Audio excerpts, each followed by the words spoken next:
First there was the MeatStick, then there was the MeatStick X, then there was the MeatStick Chef X, then there was the 4X, and now we have the MeatStick 5.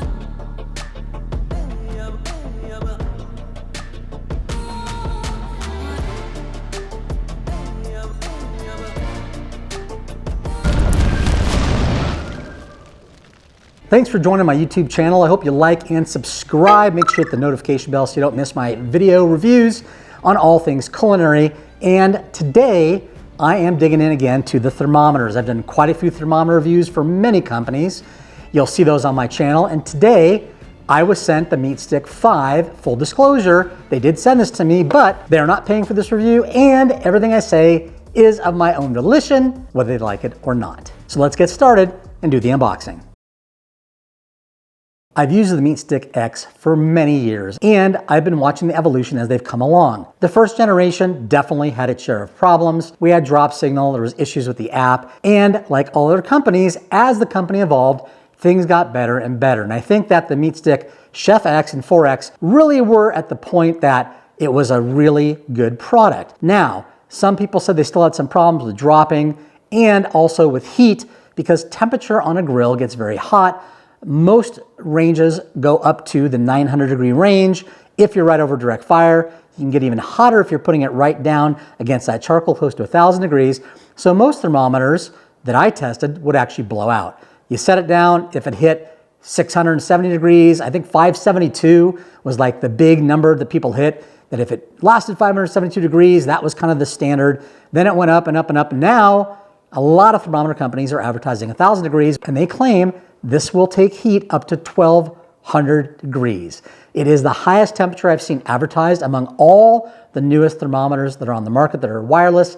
And this not only is Bluetooth, but it's Wi-Fi, which solves the problem of Bluetooth drops. If you have a Wi-Fi network in your house and you connect this, you can then monitor this from anywhere that you go outside your residence, and distance doesn't matter because the signal is being transmitted through the cloud, through the wireless network, and then you get that on the app. Bluetooth technology is kind of all over the board. There's been various versions that come out, and as soon as one comes out, another version comes out that's supposed to be more resilient to interference, longer distance, but at the end of the day, Bluetooth will never beat Wi-Fi when it comes to range. Wi-Fi is on a much different frequency where the Bluetooth is not. This device is Bluetooth connected to the transmitter, and the transmitter then has Wi-Fi or Bluetooth built in, so you can use your phone with Bluetooth or with Wi-Fi. I'm going to go with the Wi-Fi when it comes to my regular use of the MeatStick 5. Now, before we open the box, number one, it has 6 sensors. 5 sensors along the shaft, the probe, and the external ambient sensor. Next, it is dishwasher safe and deep fryer safe. You can go ahead and stick this in your food, throw it in a deep fryer, and you'll have no issues with the MeatStick 5. Next is you get 50 plus hours of battery life. That's 50 hours of battery life off of a single charge. And you have Wi-Fi built in the base. Now, the MeatStick claims this is their thinnest probe ever, and that's been one of the contentions of a lot of people is the probes are massive, they're too fat. And so over time with the evolution of the MeatStick, I have seen a decrease in the thickness of the probe, and today I'm going to be measuring the thickness of all the probes going back down to the MeatStick 4X, the MeatStick Chef X, which I believe is thinner than the 4X, and then the 5, which should be thinner than the Chef X or the 4X. We'll go ahead and check it out and see as well. Here we go, and let's take a look inside the box.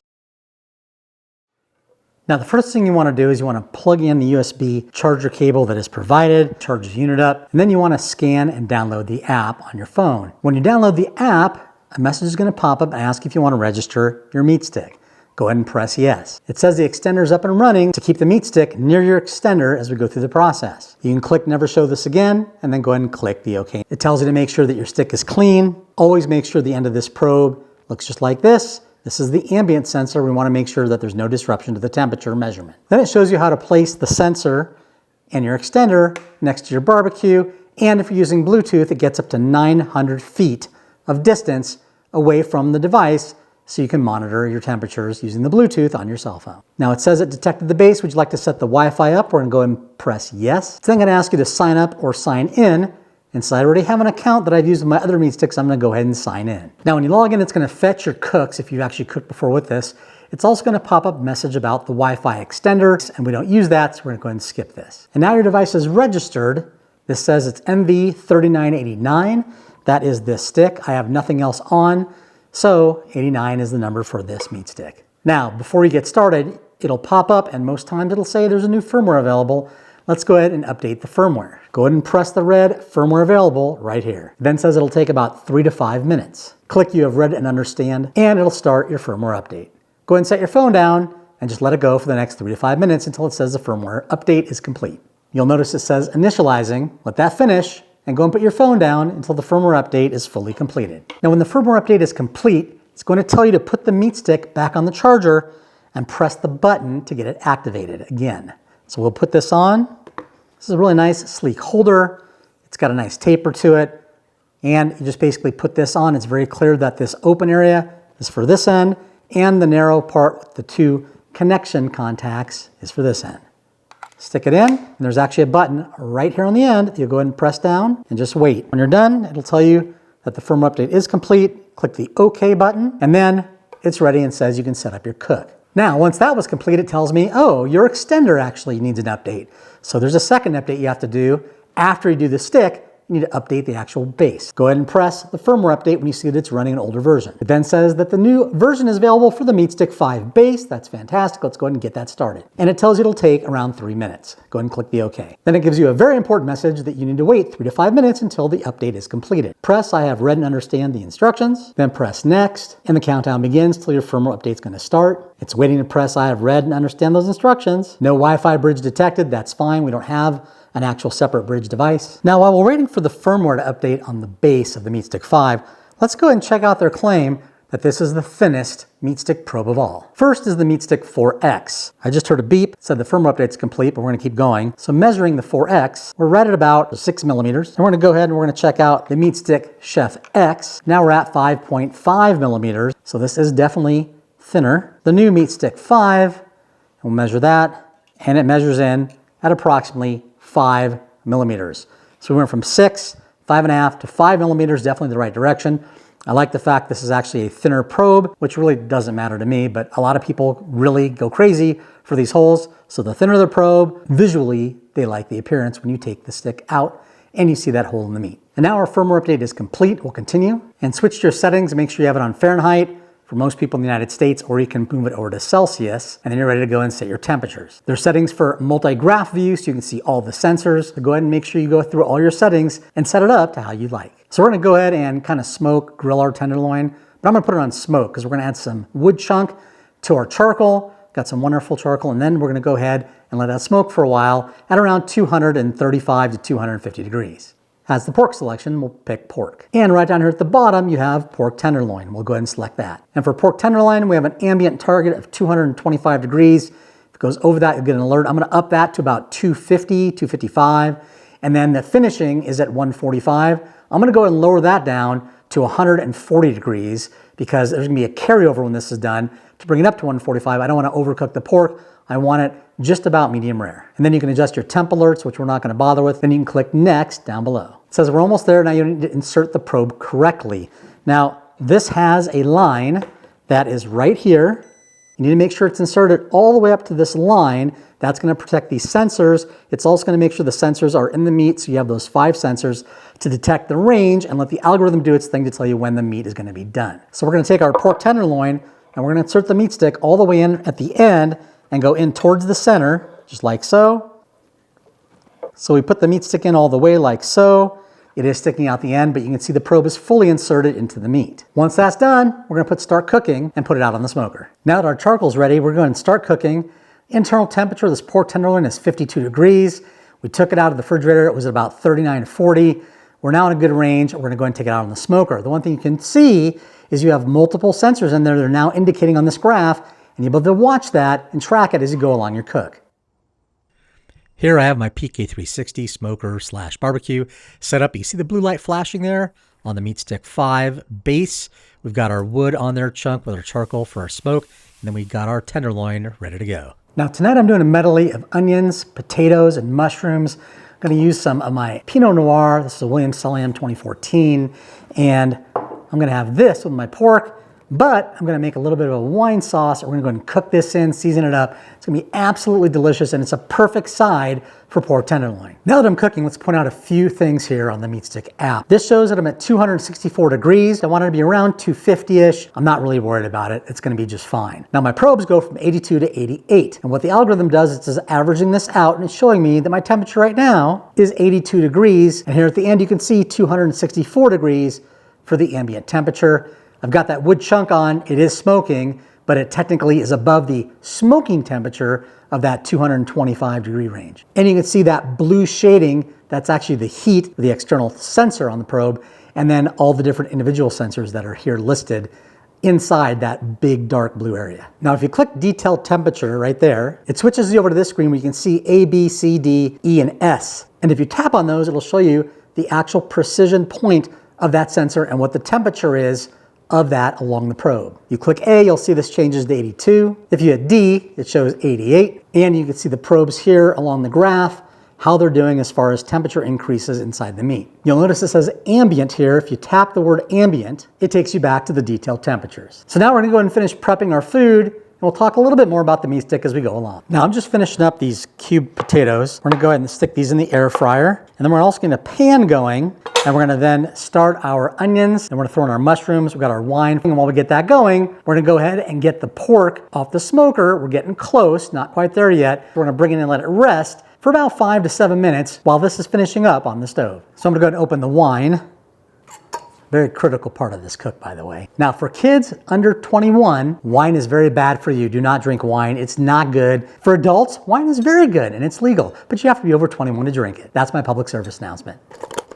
There we go, the wine bottle's open. And now we'll go ahead and get our sauce going. And now once you get going, you take a look at your MeatStick app and it says, I have 11 minutes. It was at 13, I have 11 minutes remaining. I'm at about 275, and that's why, because that heat has raised up a little bit, which is fine. I'm just gonna leave it alone. I wanna get a nice char on the end of that, and I'm gonna put it right over the direct charcoal at the very end, and we're gonna test that temperature to make sure that we don't blow out the MeatStick as we go right over that fire.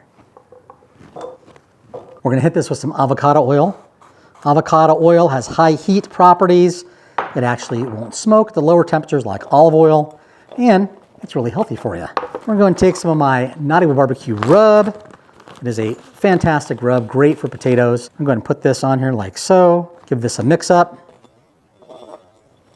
Don't need any salt or pepper. This has everything in there that you need. Then we'll go ahead and get these in the air fryer. Now it's almost 6 p.m., 1 minute till. It says I have 5 minutes left, and hopefully it's going to come out right on time. It looks like it is. We'll go ahead and check it in 5 minutes, see what the temperature is like as we get these vegetables going. So we're gonna get our vegetables in our hot pan. Start with the onions. We're gonna get those nice and caramelized first. I'm gonna add a little of my favorite seasoning here for my veggies. I want that pan nice and hot. That sizzle with that avocado oil, absolutely perfect. You definitely don't want watery vegetables. So high heat is the key. And you gotta make sure you heat your pan well before, like a good 5 minutes. I mean, let it get really ripping hot before you get those veggies going. You want that oil super, super hot. And the great thing about avocado oil is that it's not gonna burn and smoke. You don't see any smoke. I have a downdraft oven, but it's more steam coming off this versus smoke. Okay, so I took off the pork tenderloin. Shows we're at 138. I took it off at 135. And I wanna rest it to a target temperature of 140 degrees. It looks like this is dead on, but let's go ahead and double check it. Now this says 138. Let's go ahead and see what this temperature shows as we stick it down inside the pork. 139.2 and rising, and it shows 139 over on the MeatStick display. Now we're at 140. Looks like this thing was right on the money. Can't complain. Potatoes look good in the air fryer, and because we're gonna keep cooking these, we're gonna take them out just about the point when they're about 80% done. Now we'll take off our onions, we're gonna put them in here. Then we're gonna start with the mushrooms. We're not gonna add anything in here. Mushrooms going in. Now that our mushrooms are hot, we're going to add just a little bit of wine at a time, not much. These mushrooms that are looking absolutely dynamite, we're getting ready to add our onions. Here we go. I'm going to go ahead and mix up our onions. And I did want to mention when the MeatStick went off, my phone went off, but it also was beeping outside. The light was flashing and I had an alarm going off on here to indicate it was actually done. We're gonna go ahead and cut it up, plate it up, and see how this looks and how the MeatStick 5 did with our cook. Okay, we're gonna take our pork tenderloin off of our plate here. It's rested. And look at that juice, that's just really nice. Remove our meat stick, make sure it's not hot. There we go, set that aside and we'll wash that later. Let's go ahead and cut it up and take a look and see how this did. Now at 138 rested, we took this up to about 140. You can go to 145, I want to go over. I like it in that range about a 140, and it's been sitting there for quite a while, so this thing stays hot inside. Now, we're gonna go ahead and cut it open, take a look and see how it does. Oh, absolutely medium rare, look at that. That is why you don't want to cook your pork to 145, 6, 7, 8, 50. It's too much. This is how a pork should look in the middle for perfect flavor and perfect texture and a perfect temperature. So we're going to slice this up and plate it up. And you can see there is a little hole for those people that are really type A that don't like holes. It's not much. So let's go ahead and plate it up. Get some mushrooms and onions here. Some of our air fried seasoned potatoes.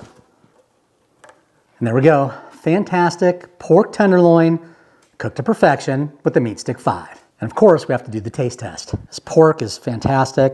You don't even need a knife, it's so tender. You can taste that smoke, that pecan smoke. Fantastic. Potatoes.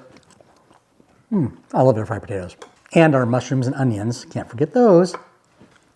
That one tastes fantastic. So I'd say this is definitely a hit, and the MeatStick V really delivered. The algorithm was accurate. It told me I was reaching my pre-removal temperature. It then told me to remove it from the heat. I did that, set it aside, I let it rest, and when that temperature got to where I wanted it to be, I was good to go. Hope you guys enjoyed this video, kind of a combination review and cooking tutorial on my pork tenderloin. It's the easiest thing to cook. If you get a MeatStick V, get a pork tenderloin, it's almost impossible to screw this up. Just stick to the temperature. Don't worry about the time. The MeatStick will tell you your time and the time left, so you don't have to worry about setting a timer or where you're at and opening up all the time. Just set it down and let it go. About 225 to 250, 260 degrees, you'll be just fine. And you're looking around probably 45 minutes, an hour max. Let it rest. You'll have an absolutely fantastic dinner. Leave a comment down below what you think of this combined review and cook, a little bit different. And I hope to see you on the next one. Smoke on, baby.